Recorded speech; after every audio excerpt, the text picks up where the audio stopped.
నెల్లూరు జిల్లాలో ఫస్ట్ శ్రీనివాసరెడ్డి గారి పేరు, తర్వాత మీ పేరు వినబడుతుంటుంది. శ్రీనివాసరెడ్డి గారు కూడా బాగా చేశారు, తర్వాత మల్లారెడ్డి గారు. కానీ మీరు పనిచేస్తున్న టైంలో అక్కడ సముద్రం మధ్యన రెండు వర్గాల మధ్యన విభేదాలు ఒకటి, నెల్లూరు టౌన్లో ట్రాఫిక్ కూడా కంట్రోల్ చేశారని ఒకటి, ఈ రెండింటికన్నా ఇంపార్టెంట్ కప్పరాల తిప్ప గ్యాంగ్ని కంట్రోల్ చేయడానికి కూడా మీరు కృషి చేశారు. ఈ మూడింటి గురించి కొంచెం వివరం చెప్పండి సార్. కప్పరాల తిప్ప అనేది మీ టౌన్లో చేయకపోయినా మిగతా అన్ని డిస్ట్రిక్ట్లో వాళ్ళు పక్క స్టేట్లో కూడా డిఫెన్స్ చేస్తుంటారు. కేవలం కప్పరాల తిప్పని షెల్టర్ తీసుకొని బట్ అంటే జనరల్గా ఏంటంటే పోలీసు అడుగు పెట్టకపోయేది అక్కడ. సో వాళ్ళు ఏంటంటే మన నెల్లూరు జిల్లాలో అఫెన్స్ చేయటం లేదు కాబట్టి పెద్దగా నెల్లూరు పోలీసు దృష్టి పెట్టకపోయేది. సో ఎప్పుడైతే వేరే జిల్లాల నుంచి వేరే రాష్ట్రాల నుంచి పోలీసు వచ్చినా కూడా అది ఇక్కడ ఏంటంటే రివోల్ట్ అవుతారు.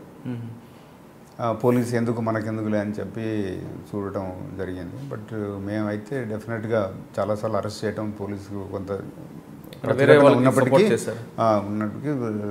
అక్కడ కొంత ముందు వాళ్ళను ఆ విధంగా తయారు చేశాము. సో బట్ కొంత ప్రతిఘటన ఉన్నప్పటికీ, రెసిస్టెన్స్ ఉన్నప్పటికీ అరెస్ట్ చేయటం, ఒకసారి పోలీస్ అరెస్ట్ చేయడం స్టార్ట్ అయిన తర్వాత వాళ్ళలో కూడా కొంత మార్పు వచ్చింది. సో అట్లీస్ట్ కొంత నేర ప్రవృత్తి అనేది కొంత తగ్గేయటం. నెల్లూరు ట్రాఫిక్ని కంట్రోల్ చేయడానికి ఏం చేస్తారు? ట్రాఫిక్ నెల్లూరు అప్పటికి రోడ్ల విస్తరణ అప్పుడప్పుడే జరుగుతూ ఉంది. నేను అనటం పూర్తిగా ట్రాఫిక్ బాగా చేసామని చెప్పలేను, కానీ కొంత ఆ దిశలో లోకల్ మున్సిపాలిటీని, కలెక్టర్ గారి, లోకల్ ఎమ్మెల్యే వీళ్ళని తీసుకొని కొంత చాలా వరకు చేసిన ప్రయత్నం చేయడం జరిగింది. బట్ బేసిక్ అడ్డంకి ఏంటంటే నెల్లూరులో ఒకటే road, main road, grand trunk road, అది విస్తీర్ణం కావడం కొద్దిగా ప్రాబ్లం ఉంటుండే. బట్ ఉన్నదానికి ఆల్టర్నేట్స్ రోడ్ డెవలప్ చేయించి కొంత ట్రాఫిక్ మెరుగయ్యడానికి కూడా కొంత శ్రమ పడాల్సి వచ్చింది. ప్లస్ ఎలక్షన్స్ 2009 జనరల్ ఎలక్షన్స్, అంత 2004 ఎలక్షన్స్లో కొద్ది గొడవలు అయినాయి బాగా. ఏది సముద్ర తీరంలో అటువంటి అది కూడా నాకు ఉండే భయం. బట్ 2009 చాలా పీస్ఫుల్గా అయిపోయింది, నాట్ ఈవెన్ సింగిల్ ఇన్సిడెంట్. కానీ శ్రీనివాసరెడ్డి గారు ఉన్న టైంలో కొత్త కంట్రీగా దగ్గర రెండు వర్గాల మధ్యన ఘర్షణ జరిగితే శ్రీనివాసరెడ్డి గారు స్పాట్లో ఉండి కంట్రోల్ చేశారు. తర్వాత వచ్చిన ఆఫీసర్స్ అది మర్చిపోవడం వల్ల మరి తిరిగి మొదలైంది. మల్లారెడ్డి గారు మరో టైంలో కూడా మరొకసారి జరిగింది. ఆ ప్రాంతానికి పోలీసులు వెళ్ళడానికి కూడా భయపడే ప్రాంతంలో మీరు శ్రీనివాసరెడ్డి గారి తర్వాత ఐపీఎస్ ఆఫీసర్గా ఎంటర్ అయ్యి ఆ రెండు వర్గాల మధ్యన ఘర్షణ గడకుండా మీరు ఏ విధంగా దాన్ని కంట్రోల్ చేశారు? ఎందుకంటే వాళ్ళు జాలర్లందరూ పోయి సముద్రమే ఫైట్ చేయడం. జనరల్గా ఏంటంటే వాళ్ళు నైట్ అయిన తర్వాత కొంత మత్తులో ఉంటారు వాళ్ళు. సో వాళ్ళు ఏం చేస్తున్నారో వాళ్ళకే అర్థం కాదు. సో ఆ టైంలో పోయే 2-3 సార్లు పోలీసు ఫెయిల్ కావడం జరుగుతుండేది. సో అట్లా కాకుండా వాళ్ళనే కొంతమందిని పిలిపించుకొని నెల్లూరుకు సో ఈ కొట్లాటలు లేకుండా చేయటం, ఒక ముందు పోలీసు మీద కొంత నమ్మకం కలిగించి దెన్ అప్పటికి కూడా కొంత వింటుంటే వినకపోయి ఉంటే డెఫినెట్గా నైట్ టైం ఎప్పుడు పంపించేవాడిని కాదు. అది రిస్క్తో కూడుకున్నటువంటి పని ఉండేది. బట్ 2-3 సార్లు డే టైంలో వెళ్ళాం, కొంత లాఠీచార్జ్ చేయటం గట్టిగా. అసలు సమస్య ఏంటి అసలు? అది చిన్న వాటికే కొట్టుకుంటారు అంటే మరి పెద్ద నాకు సమస్య అనిపించలేదు. ఏదో ఇక్కడ లేక ఫ్యాక్షన్ గొడవలు అది ఇది కూడా కాదు. ఇట్ ఈస్ చిన్న చిన్న కారణాలతోటి కూడా పెద్దగా ఫ్లేర్ అప్ అవుతూ ఉంటాయి. కాకపోతే ఏంటంటే వాళ్ళు మనకు ఇదివరకు పెద్దగా కేసులు పెట్టి అది చేయకపోవడంతో కావచ్చు, లేకపోతే ఏమవుతుందిలే అని వాళ్ళ అది ఉండొచ్చు. బట్ ఒకసారి పోలీసు డెఫినెట్గా గొడవలు అయితే ఊరుకోరనే ఒక సందేశం మనం వాళ్ళకి పంపించిన తర్వాత కొద్దిగా స్టార్ట్ అయింది. బట్ 2009 వరకు వాళ్ళలో కూడా మార్పు రావడం జరిగింది కొంత. అందుకనే ఎలక్షన్స్ అన్నీ మనం గొప్పనే చెప్పుకోలేము, బట్ ప్రజలలో కూడా మార్పు రాంది ఉండదు. సో 2009 నాటికి ఎలక్షన్స్లలో జనరల్గా ఎప్పుడు తీర ప్రాంతంలో ఈ అల్లర్లు జరిగేది ఎలక్షన్ నాడు. సో 2009 ఎలక్షన్స్లో ఎక్కడా జరగలేదు. ముఖ్యంగా ఆలూరు నియోజకవర్గంలో ఎక్కువగా జరుగుతాయి, కావాలి ఆలూరు నియోజకవర్గం. సో ఎక్కడ కూడా జరగలేదు. రెడ్ శాండిల్స్ మీద మీరు రెడ్ శాండిల్స్ పెద్ద సమస్య కడప నుంచి ఎక్కువ వస్తుండేది, బట్ దాని మీద కూడా దృష్టి పెట్టడం జరిగింది. తర్వాత నేను నోటబుల్గా నెల్లూరులో ఏంటంటే నేను ఉన్నప్పుడు ఒక 10 crores అనుకుంటాను బంగారం ఆంధ్ర బ్యాంక్ రీజనల్ గ్రామీణ బ్యాంక్ నుంచి థెఫ్ట్ జరిగింది.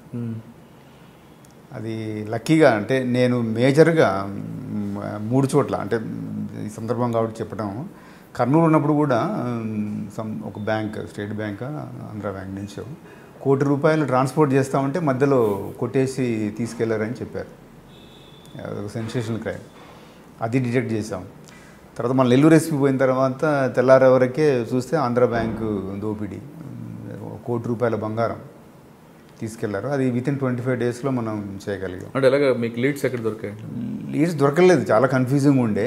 మనం అంత పెద్ద జరిగినప్పుడు ఎక్కడెక్కడో అనుకుంటాం, చెన్నై నుంచి వచ్చిందా గ్యాంగ్, లేదా బెంగళూరు నుంచి వచ్చిందా ఏదో అనుకుంటాం. కానీ ఆ ఊరోళ్ళే చేశారు.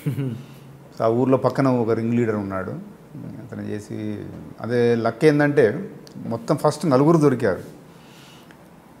4 దొరికిన తర్వాత మెయిన్ లీడర్ మనకు దొరకలేదు. ఫస్ట్ 4 దొరికిండ్రు, వాళ్ళు తర్వాత అతని పేరు చెప్పి తర్వాత పట్టుకుంటారు. వీళ్ళు 4 ముందు పోయి ఎక్కడ దాచేది ఆ బంగారం, టోటల్గా ఒక మట్టి కుండలో పెట్టి దాచారు.